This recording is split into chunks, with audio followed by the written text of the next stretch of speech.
Get ready with me, Brow Edition. Using the Microstroke Brow pen, I'm going to show you how to best apply hair strokes on your eyebrows. So listen up and watch carefully. First things first, I like to use a Q-tip to remove any residue from skincare or makeup. You want this area to be clean as possible and as dry as possible, which is why I'm going to use this spoolie brush just to make sure it's dry. When you use a microstroke pen, you want to see the hair lines, right? Okay, so I do have an eyebrow tattoo, which I go over the pros and cons in my previous videos, so you need to check that out. Now it's ready for the microstroke pen, using the tip only. That way you get these thin lines. Start at the middle to the end first. Your first application is always your heaviest. That's why I like to start at the middle to the end. Once you get the feel of it, light pressure, then you work your way towards the front.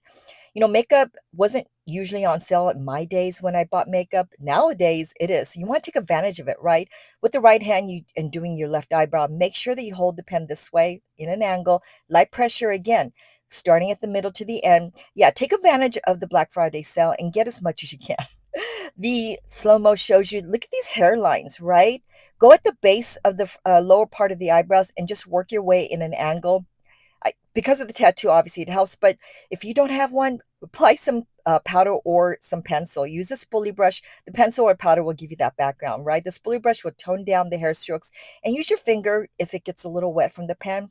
The highlighting pencil, Pro Pencil Base 2, is a perfect way to clean up any mess, if there is, but it also highlights the eyebrows beautifully with the brush 18. Look at this. So perfect, right? It makes you look like a pro.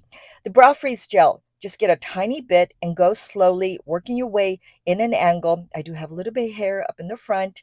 Now, you don't want to reapply. You just want to use one stroke or just back and forth, because that way you don't put too much product back into the freeze gel, right? You want to be very sparing with it.